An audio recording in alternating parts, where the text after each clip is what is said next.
Greetings, everyone, and welcome to Under the Fig Tree. I'm Troy. I'm Tisha. And we have a great show for you today. Two of our absolute favorite people in the world. Yes. Here with us, we have Dr. Tim and Sheryl Brewer here with us. I'm so excited. I'm very excited about this. And if you guys have followed us at any point, we always have them in at least once a season to discuss marriage. Yes, very important. And so they're going to discuss marriage with us here today. And I think they're going to discuss this from a very underrated angle. Most people don't talk about marriage from this angle until it's too late. And so, but before we get started, I do want to make sure we recognize a couple of people. We have a rather large following here for some reason in Germany. Yes. We've been picking up a lot of steam in Germany. Great. If anybody's in Wertheim, reach out to us. Wurzburg, Frankfurt. I love it. So we want to say hello to our friends out in Germany. Also, for some reason, Santa Clara, California. All right. Yeah. So we've been picking up a lot of momentum in Santa Clara. So we want to say hello to all those. And just as a personal thing for me, I do want to say hello to my good friend, Michael Westbrook, and his wife, because they listen to us quite often. And if the episode is too short, then I have to hear from Michael about us robbing him of content. And so I want to say hello to Michael and Allison Westbrook in Winston-Salem, North Carolina. So today we're going to talk about, again, marriage from a different perspective. But I do want to give Dr. Tim and Sheryl a chance to talk about their practice and tell us how we can find you. Great. Well, we're honored to be here today. We always enjoy coming to see you guys and talking with you. We feel like we gain a lot from just sitting with you because it makes us think about a little bit more about what we do and analyze what we do. We, of course, are Judicare Center. Our website, www.judicarecenter.org. And we're easy to find, 803-369-6321. Very simple to do. And we're located in Baxter Village area of Fort Mill, South Carolina. And so we moved there about a little over a year ago. And it's been probably one of the smartest decisions that Sheryl let me make. So I love it. But we of course do individual counseling, marital counseling, and premarital counseling, and what we focus on. And that last part is the perfect segue to what we're going to talk about today, because we are going to discuss marriage from a premarital standpoint. Nice. And I think this is far too often overlooked. I think a lot of times people ended up finding out things about each other after they've tied the knot. And some of those things you can find out before. And so I do want to talk to you guys, and I'll ask this simple question. What is one of the main things that people can avoid? Something that they find out about their spouse after marriage that they could have very easily found out before. The reason that we are offended by each other. Which is usually something about our temperament, which we've talked about before on here. And it's one of the things we always share our temperament with our clients, because we explain how it has helped us. Yeah. And I'll just give you a very simple example. Because of Tim's temperament, he can zone out. You can be talking. Did you say something? Exactly. And he can zone out. Now, early in our marriage, because we didn't do temperament until we were married for 7 years. Yeah. There were times I was offended. You don't care. You're not listening.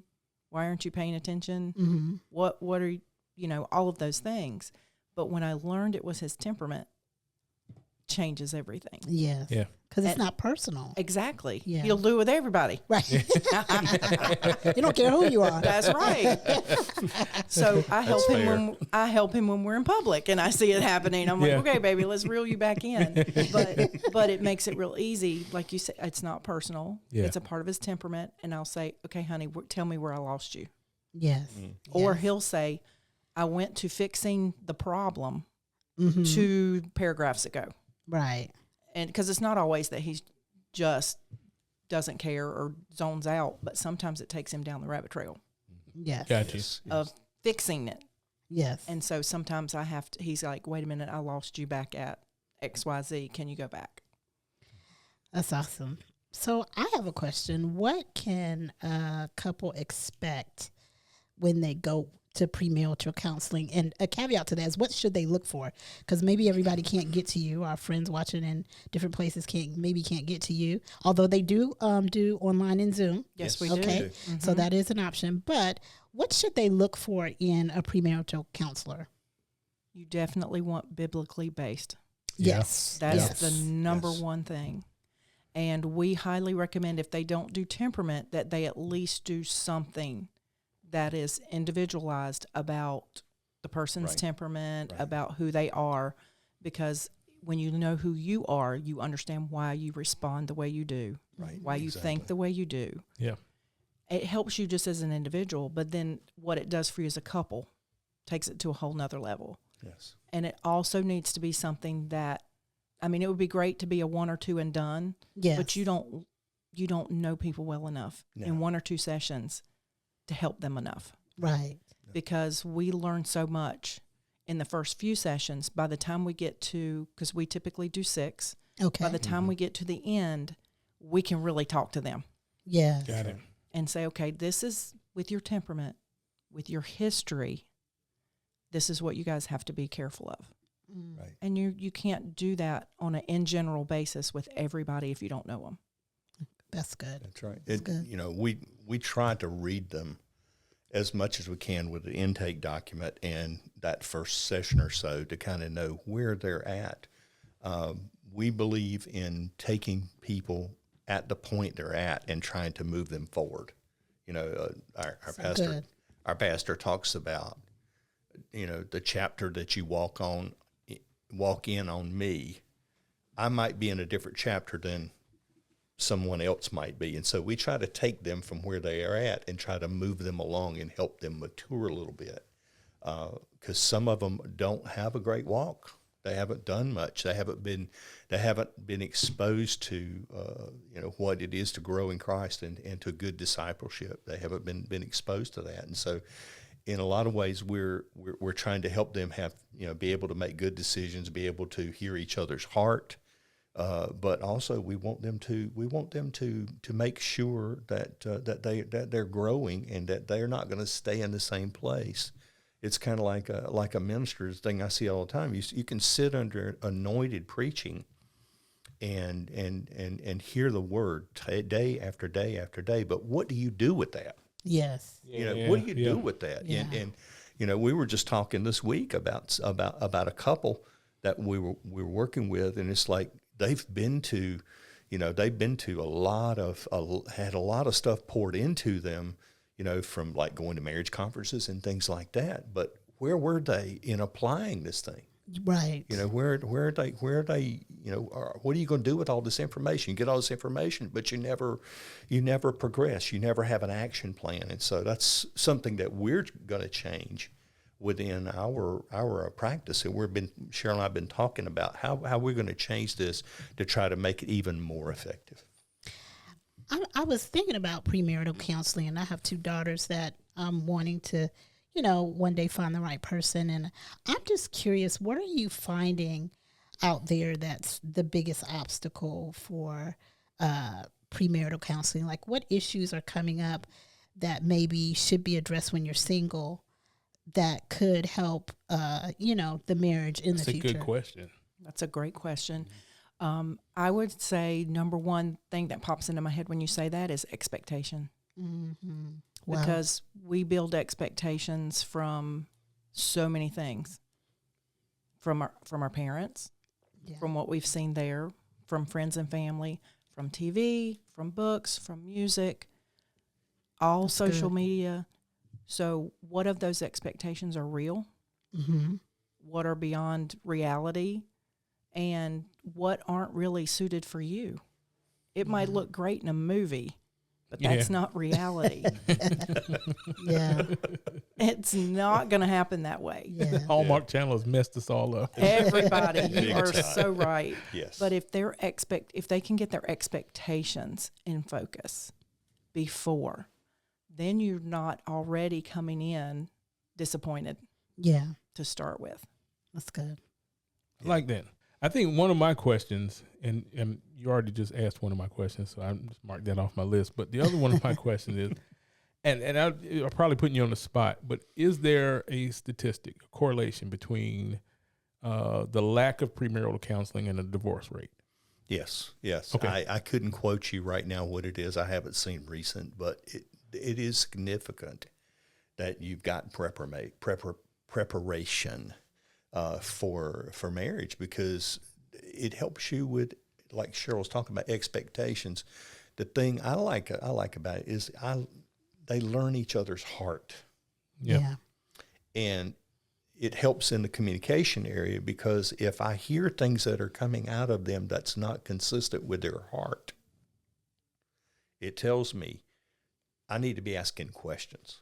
Mm-hmm. It tells me I need to be going, okay, did I do something, or did somebody else do something for you, to you, that I need to go take care of? Yes. You know, and so when they learn a person's heart, they learn that they're not feeling attacked when something happens that doesn't sound consistent. Yeah. And so, for Sheryl and I, that was just a real important part for us in learning. Hey, look, she's upset, but it's not at me, because I haven't done anything, or at least I don't know, and I'm going to ask. I use the phrase, when she gets furious, I get curious. I'm asking questions. Yeah. I'm asking questions. Okay, all right. Do I need to go kill someone? Strike that off the record. I didn't say that. Do I need to hurt someone severely? Because someone's done something to my wife, or did I do something that I didn't realize I did? Mm-hmm. And it may be I need to back up and go, honey, I'm sorry. Will you forgive me? Yeah. And let's make this thing right. What do I need to do to make this right? And what do I need to do, not only in the apology, what change do I need to make within me? Because an apology without change is nothing but manipulation. And so what do I need to do? Yeah. What do I need to do within me to make sure that this is not going to happen again? Because I love her. I value her. I don't want anything to happen. I don't want anything to happen to her. And so we have to teach couples, hey, look, this is your number one. Yeah. It's not your children. Yes. It's not your job. It's not your career, all this stuff. That's your number one. Right. That's my, as I use the term, that's your true north, in your relationship. Your spouse is your true north. And so we have to learn that. I will say, Troy, even though I don't know like national statistics, for the people who come into our practice, they are married and having issues. One of our questions is, did you have premarital counseling? Yeah. Mm-hmm. There are a few that had the one session with their pastor before they got married. Right. Wow. But most of them have not. Wow. And there are so many we have told, we so wish we could have gotten to you.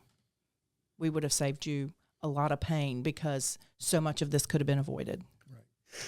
There's a biblical worldview that needs to be in a relationship. And if you don't go to a Christian counselor, you're not going to get that worldview. Right. And one of the major components of that is the understanding of covenant. Yeah. It's just, the world says, hey, let's get married. We need to know about communicating better. We need to talk about our finances. We need to know a lot of little things about each other. But if you don't add that component of covenant, what you're getting into, right? This is the second most important decision you're going to make in your life, besides giving your life to Christ. Yes, it's your second most. And the thing is that marriage relationship should reflect your devotion to the first most important thing in your life.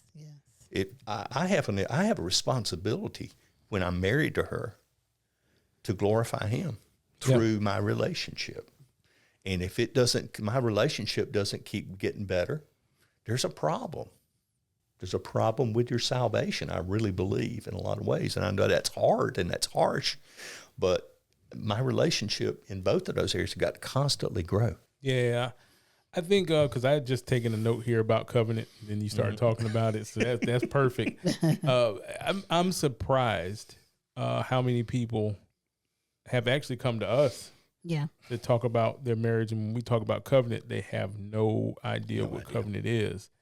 And so, I mean, I know you're talking about the importance of covenant and understanding what covenant. Can you talk about that just in a little bit in detail about what the covenant relationship looks like between husband and wife? Right. And I'll tell you, when they come into our office, we do the legal disclaimers that we're required to do as counselors and all that. The next question, the next thing we talk about is covenant. That's the very first thing before we touch temperament, before we touch anything else. We talk about the importance of covenant. You know, in Ephesians 5:31, it says, "For this reason, a man shall leave his father and mother and be joined to his wife, and the two shall become one flesh. It is a great mystery, but I speak concerning Christ and the church." And that leave and cleave is a hard thing for a lot of people. Wow. I love my mama. I love my daddy. And, you know, if you're spending more time with your mama and your daddy than you are your spouse, there's a problem here. Yeah. I can't know my Savior if I don't spend time with him. Correct.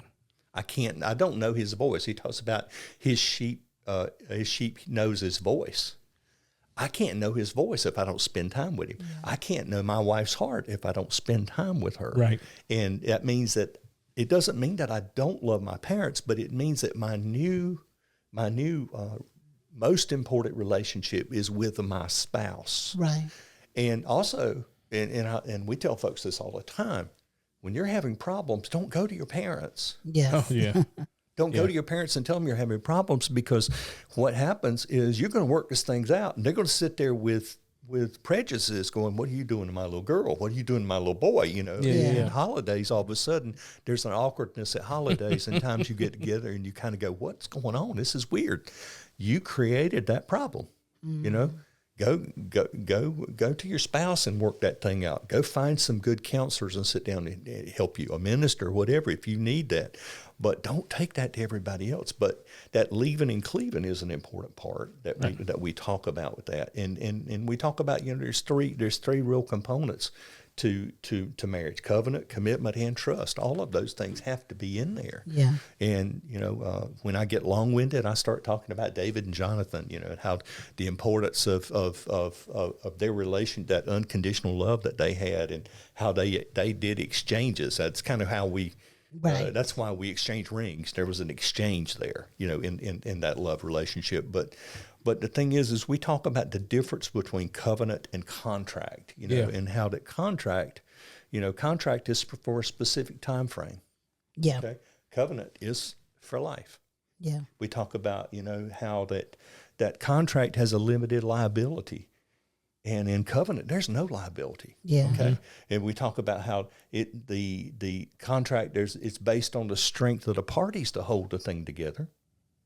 And then in covenant, it's based on the weaknesses of the party, because the strength comes from God. Yeah. Okay. We talk about, you know, that contracts can be voided, you know, on mutual consent. Hey, we don't like this. We're just going to walk away. It's like Velcro. We're just going to pull apart and walk away. Yeah. You know, but covenant says no. This goes to death. Yeah, that's right. There's no just you know, giving.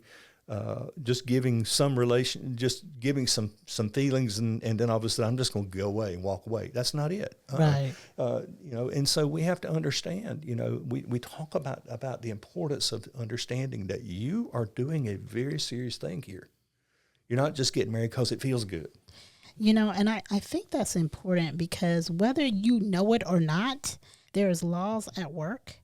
And because there are laws at work, you have to realize there's a consequence to your actions. So if you're walking away, quote unquote, from that covenant, you are defying a law. You are doing something that is unjust. Now, we don't advocate abuse, and we don't advocate, you know, mistreatment or anything like that. We're not talking about those things.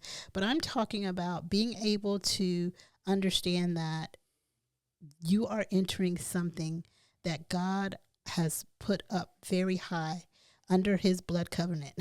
You know, so it's the blood covenant that Jesus paid for, and it's the marriage covenant. And it's very important to God, which is why the enemy fights it. And I think that's why we're having this conversation, because if you can it's better to not enter into covenant than to enter in and to deal with that, because there's spiritual repercussions that can happen. And this isn't to scare anybody. You can ask for forgiveness, but there are things that happen and can take place in the spirit that when a covenant is not honored. Yes. Okay, when a covenant is not honored. And I'll say this, I want to ask you guys this in relation to when is the answer no? So I'm in premarital counseling. Yeah, that's a good question. And, I'm curious to see, have you run into that? And when is the answer like, guys, no, We have been blessed that the few times we knew the answer was no, God told them before we had to. Oh, nice. Oh, that's awesome. Yeah. And that's why I appreciate how he has led us down the path of what we do, because it reveals that. Wow. And so we're so blessed. There was one couple that we were working with, and we were concerned, and we had the hard conversation and towards the end. And I can be a taskmaster. I give some homework, but then I also can call a spade a spade. Yeah. And I said, if you guys don't figure out this particular thing that we were talking about, you have no business getting married. Yeah. And we cannot be a part of that. Wow. So it happens. So they either go work on it and fix it, which in this particular case they did. Absolutely. And we're grateful for that. Absolutely. Or, sorry, you don't get our seal. Yeah. The thing is, it might not be no, but it's definitely not now. Okay. It's good. Sometimes it can be it's not that you're not right for each other, but you're not ready for covenant. And I wanted to get that out there because I want people to understand that that's okay. Absolutely. You done made all these plans and you're going to this and you get a good pre-counseling session and you're really understanding what's required and you understand that there is a major issue here. Right. And before we make this promise, let's work on it. Right. Why? I've heard of people saying, well, we're getting married anyway. We're not going to divorce, We're going to just go ahead and get married and work on it in the marriage. Why is that a bad idea? Can y'all shed light on that? Because it is not going to get better when you get married. It's only going to get worse. Okay. And that's one of the things that Tim tells them in that first, he says, here are some things that are myths about marriage, and I'll let you take that over. Yes, take on. I want to hear the myths. The myths, there are a few I bring out. First of all, if a couple is in love, their expectations for marriage align. Nope. No. Not. Number two, the good parts of the relationship will keep getting better. Oh, wow. That is not true. Very not true. Not always. Not always. It can, but it doesn't mean just because it's good now, it's always going to be good. Yeah. Because the little glare. Especially intimacy. Exactly. Especially intimacy. Just because it's good now, things and bodies change. Absolutely. And people we talk about those seasons too. Yes. And whereas there's seasons where you may go a little longer than what you thought you would as a married couple. Right. Exactly. And so things change, yeah. Absolutely. Yeah. Number three is marriage will heal the couple's struggles. I can't see that. God. Yeah, I can see God is the only one who can heal those. That's right. The marriage itself will not do that. Yeah. And most will not take the time to work on the individual struggles. They just won't do it. And then number four, spouses will complete one another. Oh, yeah. I just hate that. When people forgive say, me. I just want to you throw up in my complete mouth me. a little bit. Yeah. Sometimes when I hear you complete me, I'm like, Jerry oh, Maguire. God. Right? Yeah. It was great in the movie. Like I said, the movies, they ruin it. Those expectations. Yeah. It's all great. But So it's almost like what I'm missing. This person is going to be able to fill that void. Right. And the funny thing is you're going to go into that marriage and that void's still going to be there. exactly. And you're still going to have to figure it out. Right. Because you're expecting that person to do something they cannot do. Yeah.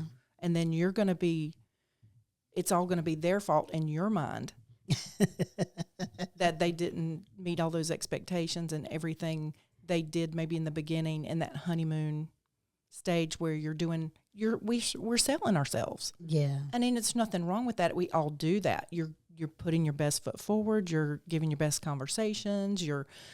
We take care of ourselves. We make sure we look great for the dates, all of those things. Then when you get married, those things change. So if that's what it was based on, you're in trouble.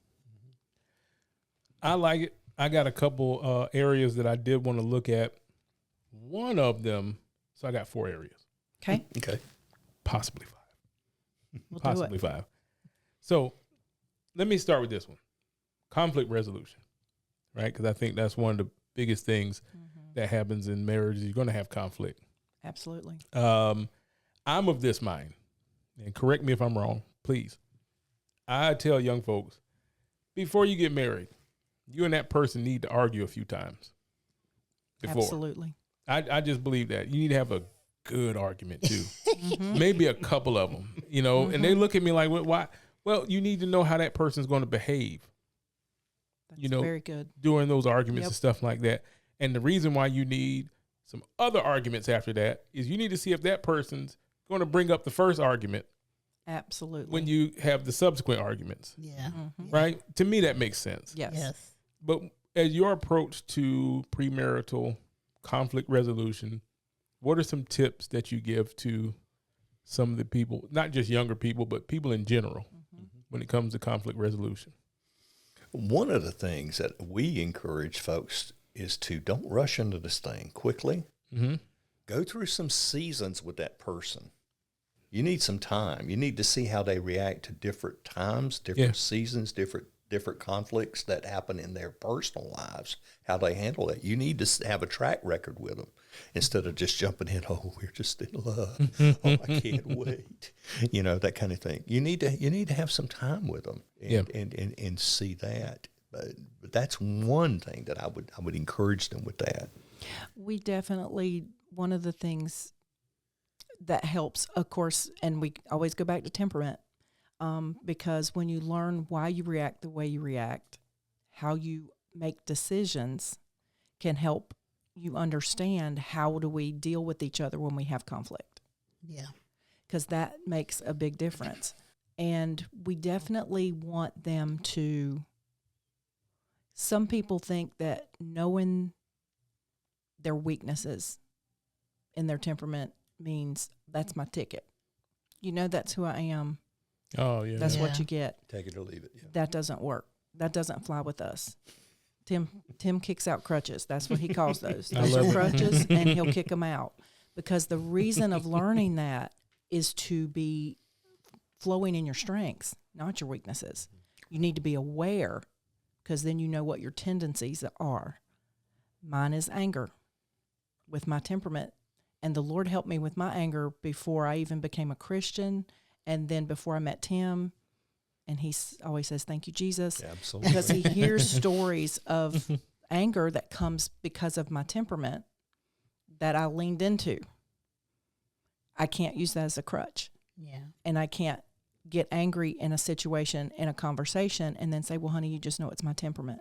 That's not okay. Mm-hmm. So practicing those things and learning, okay, this is a weakness for me. So if we have conversation, this is where I need to tell you I need a minute. Yeah. That's right. And people need, that's great, Troy, about telling them to practice, because that's when they find out this is where I have to say I need a break. Yeah. And we tell them it's okay to do that. Mm-hmm. You just don't take a break for a week. Right. Right. Right? Because then you don't come back to it. Right. Taking a few minutes. Sometimes it is the next day, depending on the severity. And that's okay. But you can't go without coming back to resolution. Yep. And you don't continue when it gets so heated, you're not hearing each other.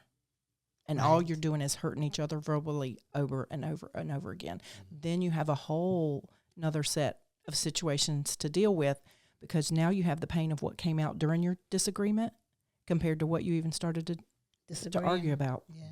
And you've said things that you really didn't mean. You're saying things that you want to get out there so you can win. You get that win-lose mentality. A lot of times when you get in an argument, you move from the rational side to the emotional side, and you will say things on the emotional side that you really don't mean. But there are some temperament types. Once it's said and it's out there, they don't forget. You know, I lived with one of those ladies, and I learned that early on. Be careful what you say, because you will hear it again. You will say, "But you said." You know, she's one of those that's I will say, I never said that, and she will pull out the file drawer in her brain and go, on December 7th, 2012, you said at 7:30 p.m. you were wearing a blue shirt and blue jeans and those ugly sneakers that I've always hated. You said blah, blah, blah, blah, blah. And so I learned I have to be very careful what I say. There are times when I get angry and I'll say, I need a minute. And she'll say, why? I say, because I love you too much to say what's coming in my brain because I know it's not right. Mm-hmm. And I respect you so much, I don't want to hurt you that way. So give me a minute. Yeah. And of course, she's that kind of goes, what's he thinking? Oh my goodness. Yeah. But at least I didn't put it out there. Yeah. True. At least I don't have to go back to work through the forgiveness process and make up with her. And I've learned the hard way sometimes, but I've learned. And Troy, you brought up some good points that we talk about, and Tim makes a joke about it, and I don't forget anything. It is part of any of you out there who have the melancholy brain.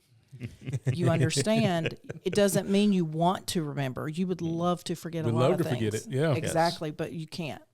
And he jokes about it. But one of the things that we always tell people, and you mentioned it about the arguments, do not bring up the past. Right. Yeah. Every time you bring up something from the past, you're bringing a dead body into your relationship. Mm-hmm. Yeah, that's a good point. And it doesn't do anything but stink and contaminate what you have in that moment. Yeah. That's right. That's and good. you can't do that. So we tell people, if you're continually in your mind bringing that up, even if you're not saying it, you probably need to go back and talk about it. Yes. There's not true forgiveness. That's true. Because sometimes in the moment you forgive, but in your mind you start thinking about it again. Yeah. And you build that up. And not that he's done anything again, but if it's something I keep bringing up to myself in my mind, if I'm having unforgiveness, then I'm going to be mad at him no matter what he does. Yeah. And that's not fair to him. And it's not fair to our relationship. So that's where you have to come back and say, honey, I know this was the past. We talked about it, but I need to walk through some more forgiveness with you over this. Right. Absolutely. You know, you were talking about conflict resolution. A lot of times couples handle conflict the way they've seen their parents handle it. Yep. Yes. And that's not always healthy, you know. And as we move on in life with more dysfunctional families where folks have walked away from relationships and there's been single moms, single dads, raised by grandparents or whatever, you know, all of those things affect the way we handle conflict. Yeah. And if there's been, you know, a lot of screaming and yelling and slamming and hitting walls and all kind of things in their life, that's the way you do it. And, you know, I tell couples all the time, the way your marriage is handled is going to be the way your children are going to handle marriage too. Because they're looking for, how do I handle this? Well, mom and dad screamed at it. I guess I'll scream about it, you know, kind of thing. Or dad jumped in or dad would get in and get angry and walk out the door. That's the way I'll handle it. I'll just ride off and cool off and then come back, that kind of thing. That's not the way to handle conflict. And so we tell parents, we tell folks as they're getting married, you have a responsibility for those future children and in your relationship to learn how to handle conflict, because they will learn from what they see. And I use the example with my daughter. My daughter learned a curse word. It wasn't from me. Mm-hmm. It was from a cassette tape I had in my car. So it was from you, even though you weren't. I'm just clarifying. I was permitting something to happen. I had this is back in the day of cassette tapes. For those of you that may be so young you don't know what that is, go ask your parents what those are, or just Google what a cassette tape was. But I had a James Taylor cassette tape, and it was a live with James Taylor that I rode in my car in my Volkswagen Jetta, and I would go pick my daughter up from daycare.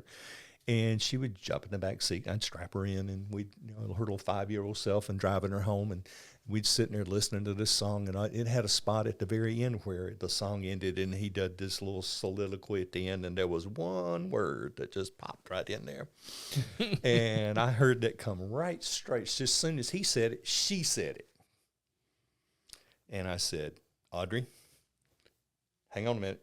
I hit eject, pull the cassette tape out, threw it out the window, rolled the window up, and I said, we got to talk about this. You don't need to say that word. That's not a good word, and that's Dad's fault. It's not your fault, but you heard it in Dad's car, and it's Dad's fault. And so we had to have a teachable moment with that. Yeah. The thing is our children are learning. They're by looking and listening. They're absorbing everything that happens, and so that background. You know, we're maybe sometimes teaching our children the wrong way to handle conflict. Troy, I know you have other questions, but that makes me think of, if you don't mind, takes me to my favorite homework, and it's after the first session. Mm-hmm. We've talked about covenant. We've talked about what it means to be married. We've started their temperament. The homework that the Lord has laid on our heart to give them, because we always talk about you learn from your parents, all of that. What do you want? What do you want your marriage to look like? So their homework is look at what you learned growing up. What do you want to bring from that? And what do you not want to continue? Mm-hmm. Have that conversation. The reason you have the conversation about it is because that makes you accountable to it. Yeah. Yeah, that's good. Mm-hmm. Because generational curses, we always say, do you understand generational curses? We pray against those.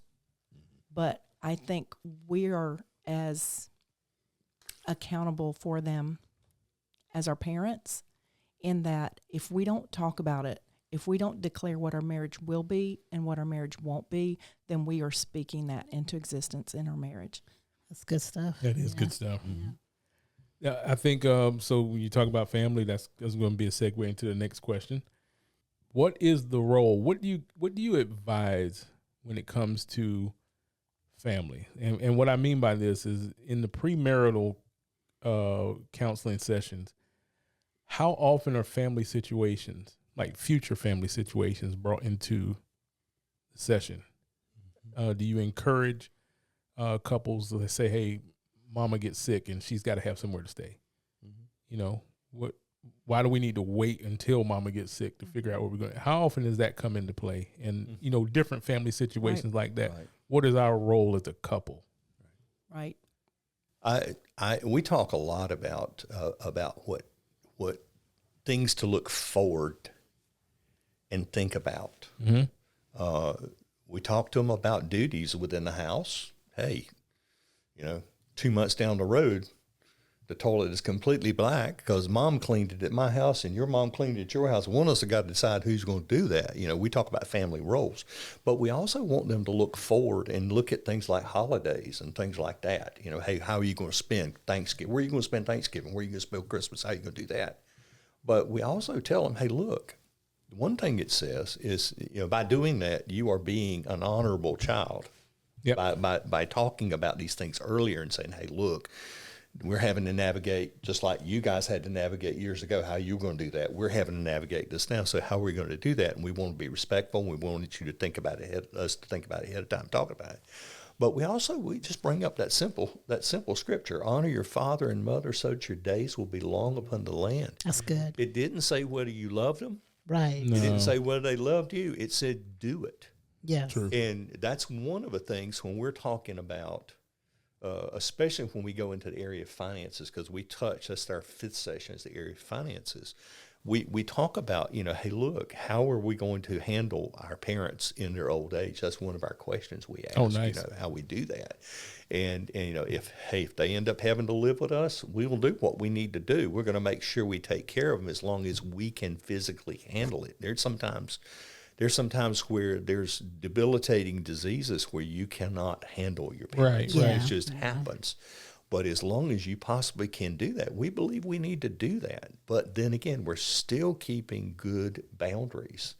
And that's another thing we talk with couples about, is that even though we're married, we still have boundaries. There's certain, you know, you still are a complete person. We talk about that, you know, you complete me kind of thing. We're still complete within ourselves. And, you know, I'll be honest with you, when I learned that, really learned that idea, I learned that I can rely on her strengths to pull me through sometimes when I've got weaknesses. That's good. I like that. All of that is very key. We also, talking about family issues, we talk about now, before you have kids, how you going to raise them? Oh, that's what good. does discipline look like? Right. And Yes. your children are going to be different. Discipline can't look the same for everybody. Mm-hmm. But now's the time to talk about it, because if you wait till they're here, they're going to win. Because they will play you against right. each Yeah, they will. other. Yeah. And they if will. they see you don't agree, Yeah. they've got their foothold. Yeah. That's good. That's a good perspective. That often goes unnoticed. And I see a lot of marriages struggle with that. I was talking to a couple, and, they have a special needs kid, and it just takes a toll on them because they can't be together. Somebody always has to be with the child. So there's no date nights. There's none of that. And they're having to navigate that with a marriage. And, what does discipline look like? What's too far? What's not too far? What can this child understand, versus, okay, this is outright rebellion, Sure. So really navigating those pieces can be tough, and having those conversations ahead of time as to what expectations are. What if we can't date for 20 years? Right. Because this child is here. Yeah. What does that look like? Is one of our bills gonna be date night bill, and making that a priority to find someone that can, handle maybe just when they're asleep, and date night is just late for us. We go to late dinners and come back and we do late movies. But something that, I think is key is really addressing those issues and having a foundation. You can't address everything, but having a foundation that us coming together is important, so that when situations come that may tear up that or try to tear at that, you have a plan in place to say, no, we said this was important. So if we've got to cut out eating out to pay for a babysitter so that we can be together, then that's what we have to do. Exactly. Love That's good. Well, I'm glad you brought the children up, because again, that's in my notes. Because I'm surprised how often we run into people that have been married and they didn't know if their spouse even wanted children. Yeah. Let alone how many children. Nobody had an idea going into it that they even wanted children. And so this is the world we live in now, right? So I when you talk about how to raise the children, don't necessarily want to look at it from the traditional family setting. What I want to dig into a little bit is the blended family. When it comes into that, and now, all right, you're bringing your children, your small children, into this relationship, and now I gotta be dad to these kids. What's the boundaries there? What are those conversations like? That's what I want to know. It's like trying to change a tire on a car while it's moving and it's on fire. Oh, God. No. I love it.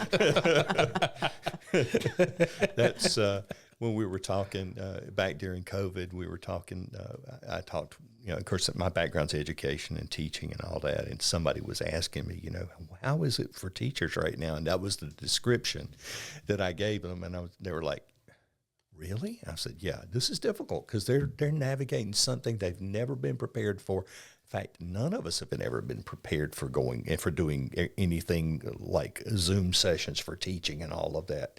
And here I am, I was a school band director, and I'm sitting here, as a school band director, watching teachers trying to teach embouchure on the other side of a screen. They can't even get close to the kid and help them form it properly and do all that. And so, it was a struggle. But marriage, we have a lot of folks that it's very difficult when you're bringing two families and trying to blend them together, because you have limitations on how far you can go with discipline. Yeah. You have jealousy. You love these children better than you love me. And all of those things. And there have to be constant conversations, in relationships between the spouses to have a plan. Premarital, big thing is just learning how to have a plan for what's going to come forward, so it doesn't catch you off guard. Yes. That kind of thing. Like, we have to have a plan for how we're going to spend our money. We have to have a plan for how intimacy what that's going to look like. We have to have a plan for all this. And then you start blending two families together. It's a difficult thing. There's so much to unpack there. We could probably do a whole podcast and still not get the gist of that. Season 5 then. There you go. Well, we'll see. We have our content for season 5. I love it. I could say to that, we are a blended family. Yeah, we are. Tim brought 2 beautiful children, and I brought a cat. So I was completely blessed. I never had to fight for their love. Sorry. God was just all in our relationship, and I'm so grateful for that. They are my children. They are my spiritual children, without a doubt. But one of the things that attracted me to Tim when we were getting to know each other was who he was as a father. Yeah. That was so important. I saw his love for young people. I saw his love for his children. And what I loved about him was, now I wasn't there the whole time, so I can't say he did everything right. And I think he's admitted he didn't get everything right. Yeah. But as he figured some things out, one of the most important things he told his children when their mom was about to remarry is, you do not have to not love him to love me. There is enough love in your heart for both of us. That's beautiful. I love that. And that is the bottom line, because kids think they're being disloyal to their parent with the step parent. Right. And that is huge to help them get a lot away from a lot of what the enemy will bring against them. To think about the jealousy, to think about you're not important, and all of those things. That is the first barrier to get through that, is to let them know it's okay for you to love your stepmom, your stepdad, and still love me. There's enough room in your heart. That, I think, is one of the most amazing pieces of advice I think that, that could be given premarital or marital, because you see so many families torn up by that, and the children are just a wreck because mom hates her, so I've got to. Right. Right. And even though they may generally like her a little bit. Right. You know what I mean? Absolutely. And so, but I can't show it, and I think there's a freedom that comes of that on both sides, because that shows forgiveness. That shows a level of, forgiveness and walking free. So I love that. I love it too. I do have the big 2 here that I want to bring up before we go. One of the big 2 is finances. Yes. Yep. Yeah. Yeah. In premarital. So what is your? I'll tell you my one thing I say. I ask which one of you is the cheapest. I love it. Whichever one of you is the cheapest, you handle the money. That's like the advice I give. But. And it's not, it may not be the best advice, but I think it may help you kind of. It's the safest advice. Yeah, probably so. Yeah. But what advice and how do you help couples navigate through finances? What are your goals? What do you think our goals should be as a couple? How are we going to pay for college for the kids? All this. Right. What advice do you give? Well, that's the 5th session. We do 3 with temperament. We do, of course, we spend time with covenant at the beginning. We do 3 with temperament. And the 4th session is communication. We talk about that. The 5th one is is finances. And early on in the process, I will send them a spreadsheet if they're not already working on a budget. And the spreadsheet, I'll tell them on the spreadsheet, this is going to have things you're not even going to be able to approach, because it's going to have information about where your investments are going to be, what retirement's going to look like, how much you're spending on in certain insurances, that kind of thing. It's going to have all kind of things in there. But we give them a sheet. We send them a sheet and we say, okay, do these sheets separately. It's a questionnaire. Okay. And it has about 30 questions on it. And I said, do not talk about it. Do them separately, bring them to this 5th session, and we're going to talk about them. When we go down the list and asking question after question after question about financial, hey, do you loan money to friends and family? Oh, boy. My God. Is it okay to declare bankruptcy? Yes. Oh. What's the biblical standard? We cover all of that. Yeah. That's good. That's good stuff. I think we should have the most recent fashions. Yes, that we true can or false, afford. that we can afford, true or false, things like that. And so we go down the list and talk about those vacations. Vacations. That's good. Yeah. So it covers a lot, and it brings up a lot of conversation. Yeah. Right. Without just jumping on people. And hopefully they go home and continue those conversations. And Absolutely. That's what we encourage. Is we encourage them to be able to have those conversations between sessions. Should we buy a lottery ticket? Oh, that's a good one. Is gambling okay? We Is actually do gambling those okay? as two separate questions because people see that differently. Yeah. So we try to cover all of that, and we will tell them there are some things that are going to be unique to them as a couple, Right. and there are some things that are definite. Right. Your answer should be false. Yeah. Yeah. Right? Right. And we do the biblical. This is Yeah. why. We talk about tithing. Right. That is part of the questionnaire. Is Right. tithing important? Do we have to do that? So all of those things we try to cover, and some other things in between, to make sure that they are on the same page financially. Yeah. And Troy, you mentioned that about, who's the cheapest. And we do, some of our questions are, I should handle the bills. So as you're answering it, is yours true or false? And the same for your spouse. And a lot of times, even if there's one person who handles it, one of the things we tell them is you have to think future. If only one person is handling the bills, if something happens to you, does your spouse know how to go in, sign into all those accounts? Mm-hmm. So we make sure if one person handles it, that's fine, but you make sure every information is shared. There's access for both to be able to see bank accounts, bills, all of that. Right. And then with a lot of people, it's split. Yeah. You cover a few things, I cover a few things, that type of thing. Should each spouse have credit in their name? Should they have a credit rating? Absolutely, they should have a credit. If something happened to me, I want her to be able to move on, and I want her to be set up, with life insurance on me so that she can have a good life after me, Yeah. But I tell you now, whoever she marries, I'm coming back to aggravate him to death.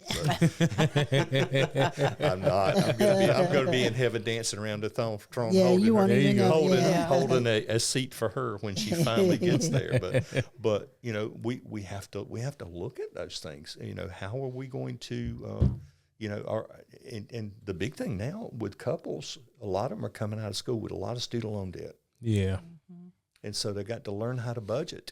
Yes. To be able to get that paid off and still have some quality of life. And it doesn't mean, Dave Ramsey says, eat beans and rice and beans until you're debt free, that kind of thing. That's fine. Thank you, Dave. You're a multimillionaire telling me how to handle my money, and I appreciate the fact that you've gone bankrupt and you've come from that. That's wonderful. But that plan doesn't work for everybody in that way, and he says, hey, buy term life and you'll be fine.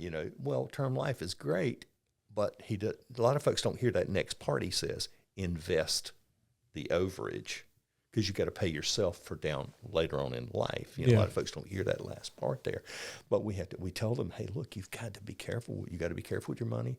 You can still live a good life. Just don't go crazy. Everything is not an impulse buy. If we have a budget and you say we want to buy this, we look at the budget, and the budget is an unemotional way of saying, no, we can't do it this month. Instead of, you don't want me to have something. No, the budget says the budget is speaking. That's right. Budget has You spoken. don't want me to have something. That's right. It's a non-emotional way. I want a new TV. Mm-hmm. Oh, no, not this again. Yeah. Is it in the budget, Tisha? Yeah. It's in the budget. Oh, there you go. All right, Troy. You're in trouble now. Yeah, I often find that a lot of things that I see wrong in the beginning of marriage, and it sounds bad, but it's not bad, is two selfish people learning to live as one. Right. Yep. And so this person's used to having their money, this person's used to having their money, Right. and there is no more my money, your money. There is no more my stuff, your stuff. Right. When you guys are going through the financial part of counseling, because I know you more than likely covered that aspect of it, but how much is there resistance there, as far as yeah, I'm used to having my own, and I should be able to do whatever I want to with my money. How often do you see friction there? It's fairly frequent. Okay. Because one of the things we do ask is, should we combine all our money into one pool and pay bills from that? And we're open with that. We talk about that. And I don't know if there's always a right or wrong answer in the fact that, someone might come into the relationship with a lot of debt and they want to pay that debt off and not put that on their spouse. That's okay. That's cool. I think that's honorable. But Tim's saying that because that was our marriage. He's trying not to say my name. When we got married, I had credit card debt. Okay. And I didn't think it was fair to say, okay, I got your kids, here's my credit cards. Yeah. I didn't think that was fair. He did not incur, right? He did not incur that debt. That was mine. And so I said, let me work on that. Yeah. And then, of course, eventually we did it and ended up doing it together. But in the beginning, I did not want him to expect that I think, okay, you're just my money ticket. Yeah. Help me pay this off. And I went back and got this folder today because I wanted to make sure we talked about a few things, but you just kind of keep pulling a piece of it out every so often. When we talk about finances, I pull out an old credit card statement from 2011 that I had, and I show them. It's in black and white. Of course, I ink out my account number and all that stuff, but I show them, hey, look, here is a credit card statement from August of 28, 2011. I had $12,775.07 balance on it. Okay. And that was, and to give you background on what that was happening there is that was the time that my father got sick. Okay. And my sister passed away in 2002 from ALS. And so it was one guy taking care of this. Mom and Dad had divorced. And so somebody had to take care of Dad. Yeah. So I was driving down, taking care of Dad's stuff, buying his groceries, cleaning his house, laying out his pills, handling his finances, all that stuff. And it got to the point that I had to basically take a 1099 job to be able to keep food on the table and to be able to do all that because there was a lot of traveling back and forth.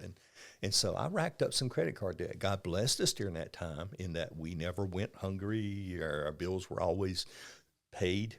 But I started racking up credit card debt. Yeah. And so I say, okay, let's look at this now. So we look at this thing. If you only paid the minimum payment to pay this off, you're going to pay this amount off in 32 years. Okay, so instead of paying $12,775, you're going to pay $23,984 for that same debt. Wow. You're almost doubling it. Insane. Because folks don't realize that a lot of these cards have 29% interest rate on them. They may get an introductory rate, and all of a sudden it jumps, it skyrockets.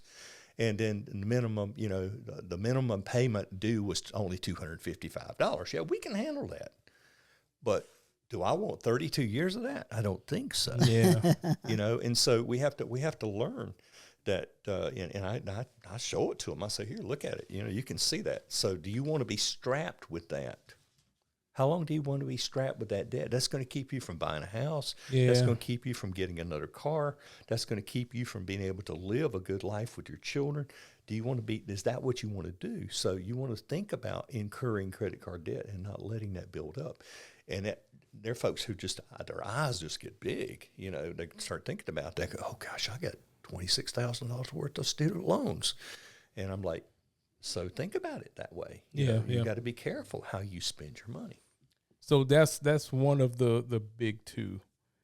I'll save the last one for now, but I wanted to save this one for last. Let me say it that way.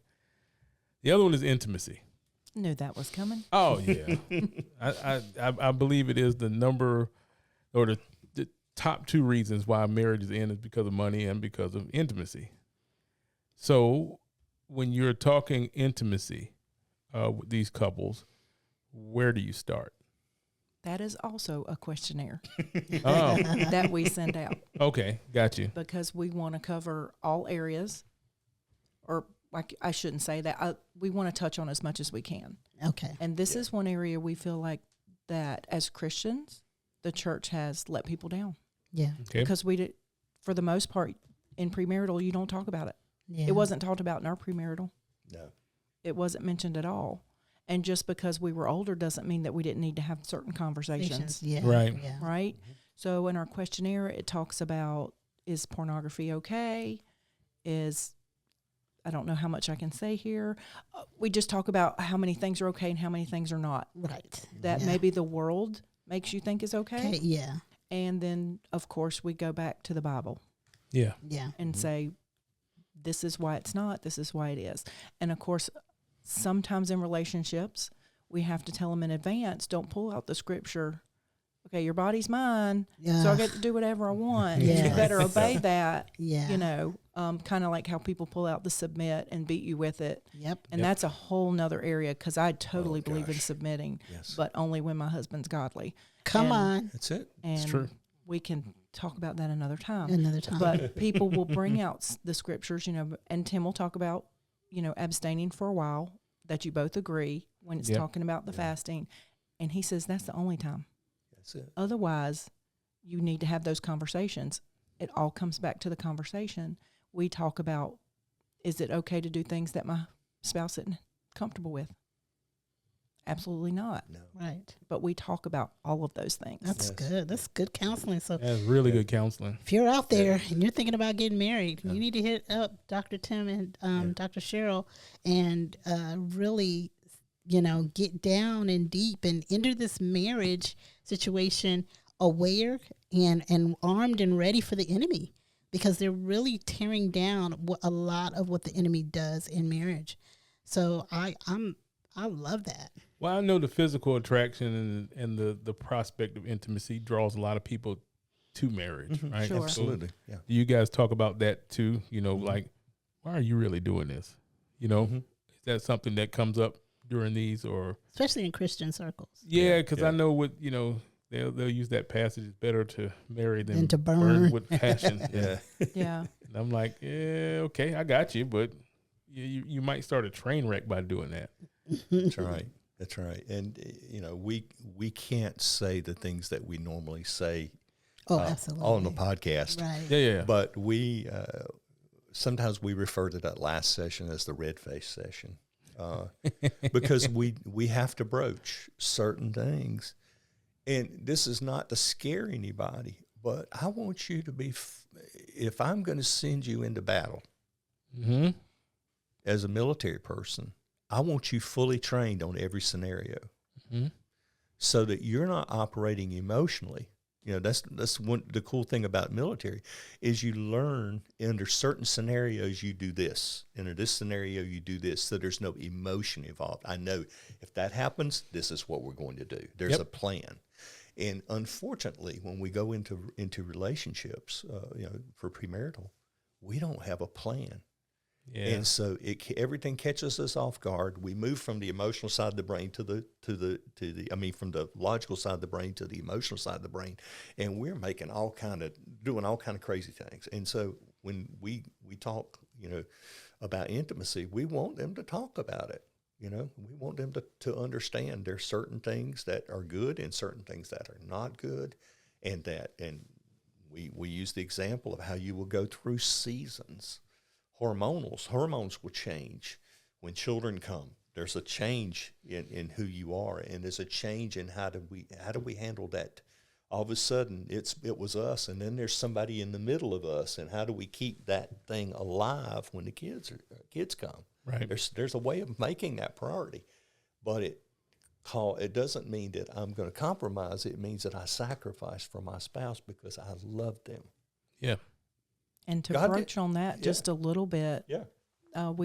Now that I am in the season, everybody knows, if they don't, you know now, that I've been through menopause and menopause, and we can speak to that to couples, and we talk honest, because we say we feel like if we don't give you the truth, the devil will tell you a lie and you'll think it's the truth. Right. And we would much rather be honest with you, and this is, you know, how it can be. And some things you'll deal with. I mean, childbirth changes things for families, changes your body. So, Troy, like you're saying, when it's all about that initial, I mean, let's just name it lust. Yeah. Call it what it is. Lust is not going to last. No. So if it's all about the physical, if it's all about, I want to be intimate with you, y'all don't need to be together. No. You need to take a break. Y'all need to stay away from each other long enough to not fall into that and determine, do I want to be with you because of my heart or because of my flesh? Yeah, and that's where commitment. That's where that covenant idea of covenant is that we don't throw away. You know, I'm from old generation. You don't throw everything away. You know, I found that out with my dad and my grandfather after they passed away, cleaning up their property. They didn't throw anything away, but we've got to learn that we just don't throw a marriage away just because something's not working. Correct. It's like a buddy of mine, when I was in that single phase, he said something. He said, just remember, the woman that you're dating, someone is tired of the stuff she's bringing to the relationship. And I went, ouch. I said, and she's thinking the same way. There's a woman somewhere that's tired of the stuff I'm bringing to the relationship too. It works both ways. Does that make sense? Makes sense. And so we have to learn, there's got to be commitment in this relationship, that God has called us to stay in a relationship, and that He is. And if we're willing to just walk away from it, there's a problem with our relationship with Him. You know, we're seeing couples. Hey, after 50, they have run their heart out with their children, living through their children, taking one to ball practice and one to cheerleading or whatever, and one to band practice and one to volleyball or whatever. And they fall in bed at night totally exhausted. They never have time together. And so when the kids get out of the house, they go, I don't know you. Maybe I just need to find somebody else. If they don't understand covenant, it's easy for them to throw that away, because the world is telling them something they really don't, that's really not right. The worldview, secular worldview, says just get rid of it and try and get something else. Yeah. Throw it away. But a biblical worldview says there's covenant. No, we're going to fix what's wrong. Correct. We're not going to just let it walk away from it. We're going to fix what's wrong. And so that's the big thing, is coming back to covenant one more time and thinking all through your relationship. Go for it. Well, I do know there are some couples that I've run into where the intimacy thing was a big reason why they decided to get married. And then the intimacy thing in the beginning of the marriage was a big reason why they were so happy. My warning to them comes in this form, because I like to be real with people. Barry Bonds is the greatest hitter I've ever seen. Greatest hitter I've ever seen. 760 some home runs. Right? Right. That's what people look for with the home run. Right. He hit way more singles than he hit home runs. Right. You're not going to hit it out the park every time. Nope. And so if intimacy is based on that, and that's what your happiness is tied to, you got to remember, I don't care who you are. You're going to have an off night. Mm-hmm. Just happens. Absolutely. So what happens when you hit way more singles than you hit home runs, and then as your I got my quotes up, your career goes on, there's less and less home runs and more singles. What do you do then? So it can't be built on that one thing. Correct. Something else has to hold you together. And to your point, it's the covenant that you have, the commitment that you've made. So Right. Yeah, I think that's a good way to talk about intimacy, at least in my mind. That's good. Yeah. Try to talk about it in a way that can be understood. I do believe this because the Bible talks about the two becoming one flesh. Mm-hmm. And so when God looks at us, he sees one person. He looks at you and your spouse, he sees one person. And the part that goes with that is simply this, is we have to be in the same mindset with all these topics. We talked about finances, we talked about family, we talked about raising children, we talked about intimacy, we talked about, our minds have to be together on this because we're one person. Yes. The Bible says this, that a double-minded man, that's one person, is unstable in all his ways. Yeah. And so if we're thinking different than we should, then we're going to see instability in our finances. We're going to see instability in our intimacy. We're going to see instability. Every area of our marriage will see it because we're not locked in in the same mindset. Right. And so for any of you folks out there that are planning on getting married, I'm going to try to throw as much business towards you guys as I can. If you're planning on getting married, please don't get married without biblical premarital counseling. The world is not going to be able to teach you the correct way of something that God instituted. Correct. Amen. You can't play by different rules and call it the same game. That's right. It's a different game once you change the rules. God's already laid out the rules for marriage. We need to find out what he says about marriage and then walk in that. Does it make sense? Yes. You guys have a good time? Yeah. Had a great time. Troy, can I throw out one more thing? You absolutely I'll make can. it really quick. If somebody's questioning, okay, I've heard everything y'all have said, we can't help. We're really attracted to each other. How do we know if that's it? You know, what else can we use to determine that? We like to ask couples, so what's your purpose? What's the purpose of your marriage? If it's only about we just love each other and we want to spend our lives together, that's great, sure. But God has a purpose for your marriage. Yeah. And there should be a purpose statement for your marriage. Oh, I love And that. if you have that, then that's what you go back to when everything else falls apart. I love that. Awesome. That's cool. I don't think we can do any better than that to tie it up. That was good. I'm Troy. And I'm Tisha. We had Dr. Tim and Sheryl Brewer with us, and we thank you all for joining us under the fig tree.